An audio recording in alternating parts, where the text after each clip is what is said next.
আমরা 1 নাম্বার থেকে ওয়াশরুম যাইনি।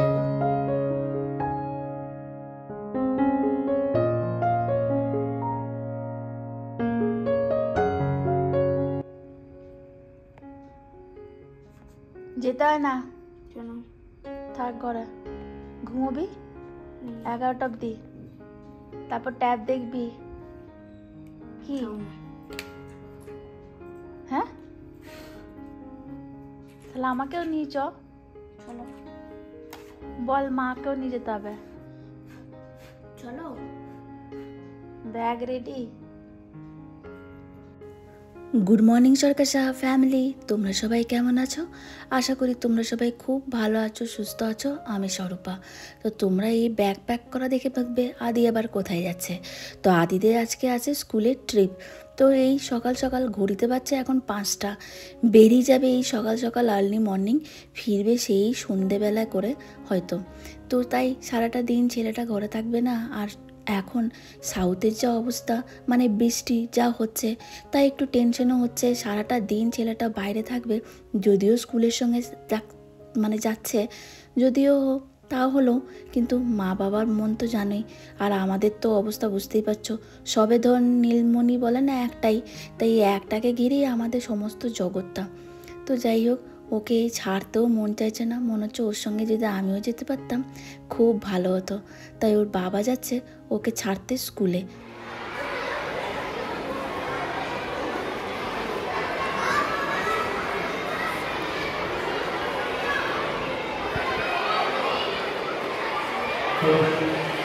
Are you ready, children? Ready, clap 1, 2, ready, clap 2. Hands up, down, up, down. Clap 1, 3, 0, 1, 3, 5, 0.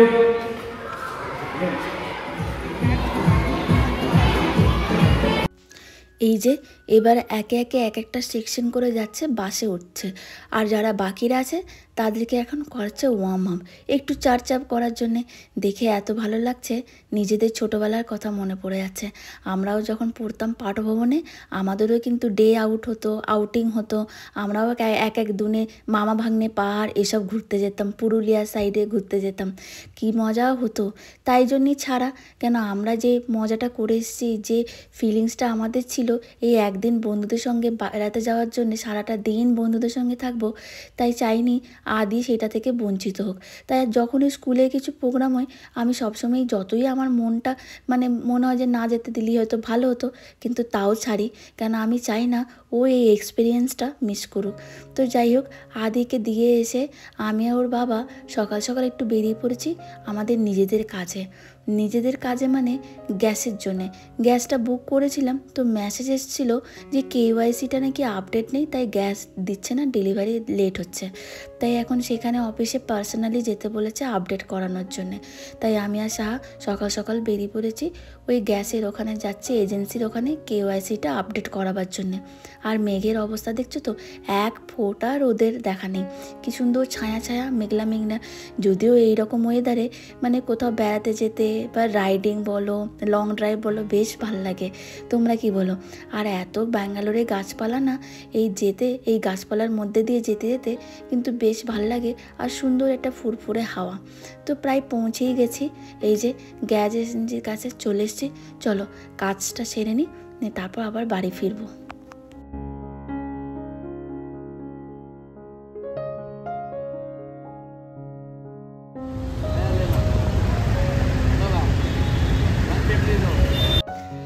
এই ট্রাফিকে দেখছি দাদাটা ফুল বিক্রি করছে। এই একটা ফুলের তোড়া দাম কত নিচ্ছে বলো তো? মাত্র 150 টাকা। আর আমরা যখন ফুল কিনে কাউকে দিই, একটা এই গোলাপের স্টিকই নেয় কত 15 টাকা 20 টাকা করে। এর এতগুলো ফুলের গুচ্ছ পুরো 150 টাকায় দিচ্ছে। দেখে এত ভালো লাগছিল, ভাবছিলাম নিতে যাচ্ছিলাম, আর ওইদিকে ট্রাফিকটা খুলে গেল, তাই আর নেওয়া হলো না।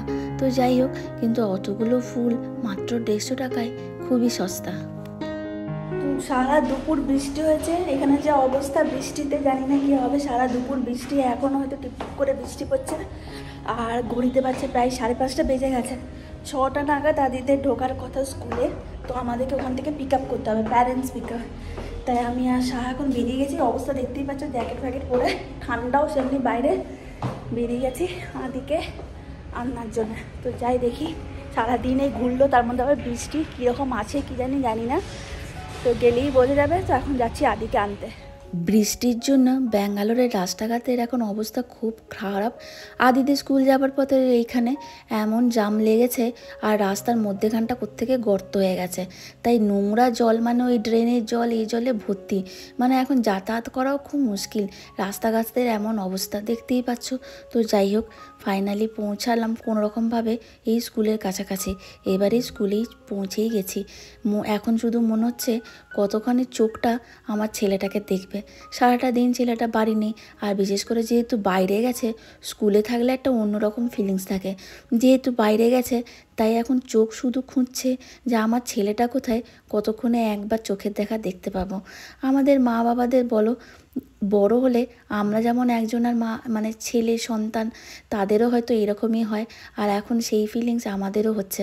সারাটা দিন ছেলেটাকে দেখিনি, তাই মনে হচ্ছে কতক্ষণে একবার ছেলেটাকে দেখবো। আর তো ভিড়ের মাঝে আমার ছেলেটা কোথায় গেল, আমার ছেলেটা কেন এখনো এলো না, সবাই তো চলে এলো।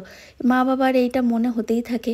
তোমরা কে কে আমার সঙ্গে রিলেট করতে পারছো অবশ্যই কিন্তু লিখে জানিও। আমি জানি সবারই এরকম হয়। লাল হয়ে গেছে পুরো। আমরা 1 নাম্বার থেকে ওয়াশরুম যাইনি। এখন গেলি ওয়াশরুম? এখনো যেতে যাইনি। সাঁচিকে আমি নিয়ে এসেছিলাম একটু ওয়াশরুমে, ওরা নাকি অনেকক্ষণ ধরে ওয়াশরুম করতে পারেনি, বাসে ছিল বলে। আর এইখানে দেখলাম এই ফুলের গাছটা, রঙ্গন ফুলের এই কালারটা আর লাল কালারটা এত সুন্দর, আর গাছটা পুরো ফুলে ভরে আছে, দেখতে এত সুন্দর লাগছে। তাই ভাবলাম একটু আমার ক্যামেরার মধ্যেও এই ফুলটাকে বন্দি করে রাখি। তোমরা কি বলছো, কি সুন্দর দেখতে না? অন্য বাসে আগে সেম বাসে ছিলাম, কিন্তু শিফট করেছে। এই যে সব এক একটা করে বাস আসছে, আর ছেলেরা মেয়েরা সবাই লাইন করে ঢুকছে, সবাই আসছে। সবাই মা বাবা এখানে দাঁড়িয়েছে, দেখছে তাদের ছেলে মেয়েরা কই। আর সবাই আস্তে আস্তে যখনই তার মা বাবাকে দেখতে পাচ্ছে, ওখান থেকে হাত নাড়তে নাড়তে আসছে। দেখে এত ভালো লাগছিল, সব মা বাবাদেরই ফিলিংসটা বুঝতে পারছিলাম। কিন্তু সব বাসগুলো আসছে, আদিকে চোখে দেখতেই পাচ্ছি না, তাই মনটা কেমন করছে।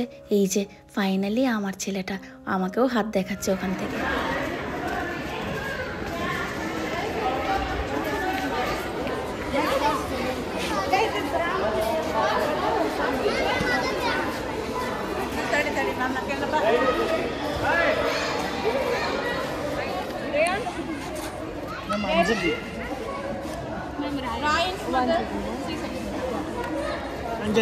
কি হয়েছে? বাবা কোথায় গেল? ওই যে বাবা, তোর বাবা ওখানে দাঁড়িয়ে আছে।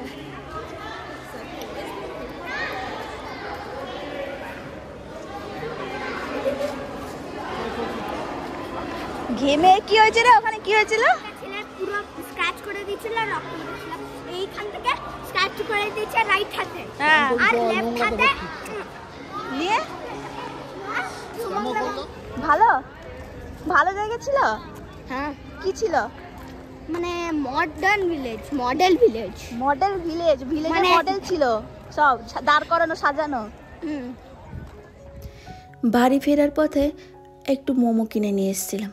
ওই যে সাফারির ওখানে এই মোমোর দোকানটাতে অনেক রকম মোমোর প্ল্যাটার পাওয়া যায় না, তো সেখান থেকে আজকে একটু নিয়েছি কুরকুরা মোমো, কুরকুরা চিকেন মোমো আর স্টিম চিকেন মোমো। এদের কিন্তু মোমোর টেস্টটা বেশ ভালো, আর খেতে বেশ ভালো লাগে। আর আদিও চান টান করে ফ্রেশ হয়ে আমার সঙ্গে বসে বসে গল্প করছে, ওখানে কি কি দেখলো, কি হলো, কি ছিল ডিটেলসে। আর তার সঙ্গে একটু একটু মোমো আমরা মা ছেলে দুজনে মিলেই খাচ্ছি। সাহা আসছে, সাহাটা কি কাজ করছে, তাই তিনজনে মিলে সন্ধেবেলায় চা খেতে খেতে এখন হচ্ছে মোমো পার্টি। দেখি এরপর যাব রান্না করতে।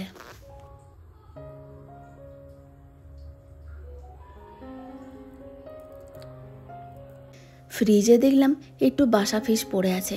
আর এখন তো প্রায় মাসের শেষ, প্রায় সব কিছু শেষই হয়ে গেছে। ফ্রিজ পুরো খালি, দেখলাম এটা একটু পড়ে আছে, তাই সেটাকে একটু পিস পিস করে কেটে নে একটু ময়দা, কর্নফ্লাওয়ার, একটু আদা রসুনের পেস্ট আর কিছু না, একটু গোলমরিচ, একটু সয়া সস আর একটু ভিনিগার দিয়ে ওইটাকে ভালো করে ম্যারিনেট করে নিয়েছি। আজকে আর কিছু দিইনি, ডিম টিম মানে তাড়াতাড়ি করার জন্য আর কি।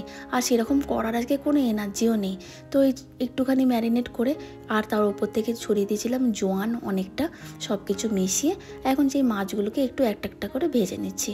বাস একটু কড়া করেই ভাজবো। আজকে একটু অন্য টাইপের চিলি ফিশ বানাবো ভাবছি, যেমন আমাদের মা দিদারা বানাতো আর কি, পুরো একবারে অথেন্টিক গ্রামে যেরকম চিলি ফিশ হয় সেই রকম বলতে পারো, মানে একবারে চাইনিজ টাইপের না, একটু মা বাবারা যেমন করে আর কি, করতো আর কি, খেয়েছি। যেমন একটু সবজি শাক না মানে সবজি টবজি দিয়ে আর কি, না সব কিছু দিয়ে তারপর লাস্টে এই ফিশগুলোকে অ্যাড করে দেওয়া, ঠিক ওই রকম স্টাইলে একটু চিলি ফিশটা বানাচ্ছি।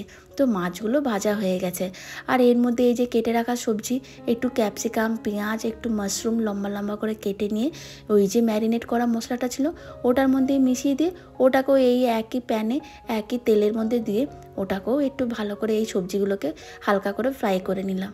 বাস মাছও রেডি, আমার সবজিও ফ্রাইও রেডি, সব রেডি, ভাজা হয়ে গেছে।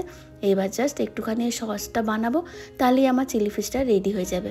সসের মধ্যে কিছুই না, একটু টমেটো সস, একটু চিলি সস, একটু সয়া সস আর একটু অল্প একটু ভিনিগার, আর একটু চাইলে সবশেষে একটুখানি মধু আর সাদা তিল দিলেও হতো, তো আমি সাদা তিলটা আজকে আর ইউজ করিনি।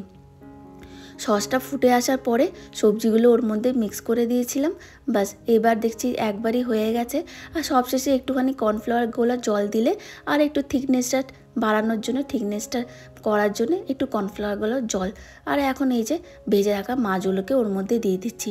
আর দেখো সবজিগুলো দিয়ে আর তারপরে এখন মাছটা দিয়ে একবারে মারা যেমন করে ঠিক এরকম, তাই ঠিক সেরকম হয়েছে না বলো তো এই চিলি ফিশটা?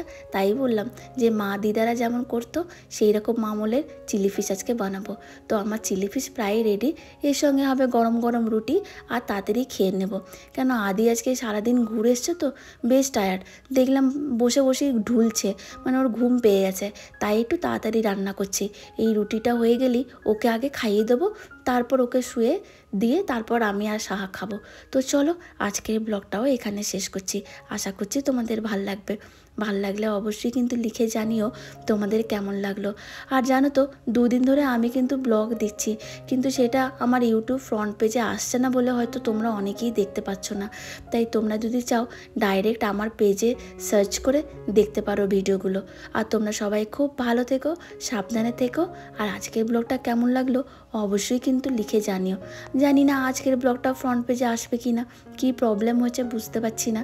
আর এখন আর বেশি নাড়াঘাটাও করতে ইচ্ছা করে না, সেই খুঁটিয়ে খুঁটিয়ে আবার মেল করো রে ইউটিউবকে, কেন এরকম হচ্ছে এই হচ্ছে। তো জানি কি হচ্ছে, আশা করছি ঠিক হয়ে যাবে এই প্রবলেমটা নিজে নিজেই। তো তোমরা ইচ্ছা করলে ডাইরেক্ট সরকার সাহা ফ্যামিলি পেজে গিয়ে আমার এই 2 দিনের ভিডিওগুলো কিন্তু দেখতে পারো।